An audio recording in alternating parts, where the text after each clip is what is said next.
தமிழகத்தில் ஜல்லிக்கட்டுக்கு தடை விதிக்கப்பட்டதற்கு எதிர்ப்பு தெரிவித்து பல்வேறு இடங்களில் போராட்டங்கள் நடைபெற்றன. தஞ்சையை அடுத்து திருக்கானூர்பட்டியில் மாடுபிடி வீரர்கள் மற்றும் பொதுமக்கள் கருப்பு கொடி கட்டி காளைகளுடன் உண்ணாவிரதம் இருந்தனர். அப்போது ஜல்லிக்கட்டு நடத்த மத்திய மாநில அரசுகள் உடனடியாக அனுமதி வழங்க வேண்டும் என அவர்கள் முழக்கங்கள் எழுப்பினர். பல வருஷமா இந்த ஜல்லிக்கட்டு நடந்துகிட்டு இருக்கு. இப்போ கடந்த 3 வருஷமா ஜல்லிக்கட்டு நடக்கலை. உச்சநீதிமன்றத்தில் தடை போட்டதுனால இப்போ ஜல்லிக்கட்டு நடக்காமல் அப்படியே நின்றுட்டு இருக்கு. இப்போ எங்களுக்கு நாங்கள் ஜல்லிக்கட்டு வேண்டிய ஏற்பாடு எல்லாத்தையும் பண்ணிட்டோம். ஆனால் ஜல்லிக்கட்டு நடக்கலை.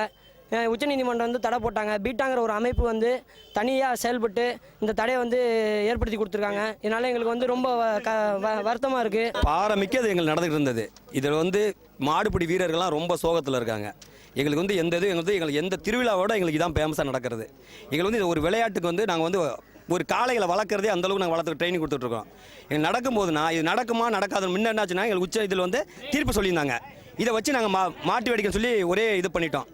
இப்போ என்ன திடீர்னு தடை பண்ணிட்டாங்க. திருச்சி மாவட்டம் மணப்பாறை அருகே உள்ள செவலூரில் மாரியம்மன் கோவில் வளாகத்திற்கு காளையை அழைத்து வந்து அதன் கொம்பில் கருப்பு துணி கட்டி கிராமத்தினர் ஆர்ப்பாட்டம் நடத்தினர். அப்போது பீட்டா அமைப்பினருக்கு எதிராக சிறுவர்கள் முதல் பெரியவர்கள் வரை கண்டன கோஷங்கள் எழுப்பினர். நாங்கள் இப்போ இந்த ஊரில் 30 வருஷம் மாடு வளர்க்குறோம்.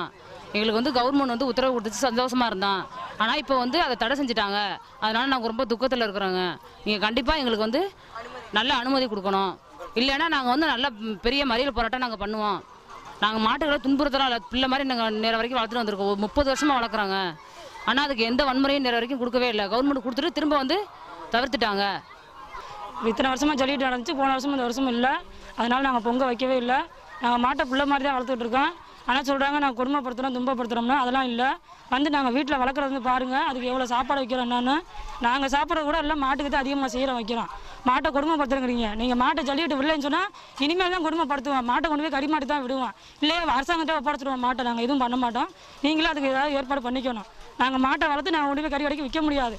நீங்கள் தான் ஏதாவது ஒரு வழி பண்ணணும். மாடு ஜல்லிக்கட்டு விடுங்க. அப்படின்னா மாடு வளர்க்குறவங்களுக்கு ஏதாவது ஒரு ஏற்பாடு பண்ணி கொடுங்க. சேலம் மாவட்டம் ஆத்தூர் அருகே உள்ள கூடமலை, தம்மம்பட்டி, செந்தாரப்பட்டி உள்ளிட்ட சுற்றுவட்டார கிராமங்களில் இந்த ஆண்டு ஜல்லிக்கட்டு நடத்த விழா குழுவினர் தீவிர ஏற்பாடுகள் செய்து வந்தனர். இந்நிலையில் ஜல்லிக்கட்டுக்கு தடை விதிக்கப்பட்டதற்கு எதிர்ப்பு தெரிவித்து தொடர்ந்து 5வது நாளாக கிராம மக்கள் பல்வேறு போராட்டங்களை நடத்தி வருகின்றனர். நாங்கள் எங்கள் ஊர் சார்பாக ஒரு அமைதியான முறையில் ஒரு ஆர்ப்பாட்டத்தை ஜல்லிக்கட்டு நடத்துறதுக்கு அனுமதி வழங்குமாறு அமைதியான முறையில் ஒரு ஆர்ப்பாட்டத்தை நடத்தியிருக்கிறோம். மத்திய அரசு மாநில அரசுகளும் எங்கள் உணர்வுகளை மதித்து ஜல்லிக்கட்டு வழங்கி இந்த தமிழ் உணர்வுகளை மதித்து உழவர்களை பாதுகாப்புமாறு ஜல்லிக்கட்டு மாடுகளை காளைகளை பாதுகாத்து தருமாறு மத்திய மாநில அரசுகளுக்கு பணிவன்போடு உளிவரம் கிராம பொதுமக்கள் சார்பாக கேட்டுக்கொள்கிறோம்.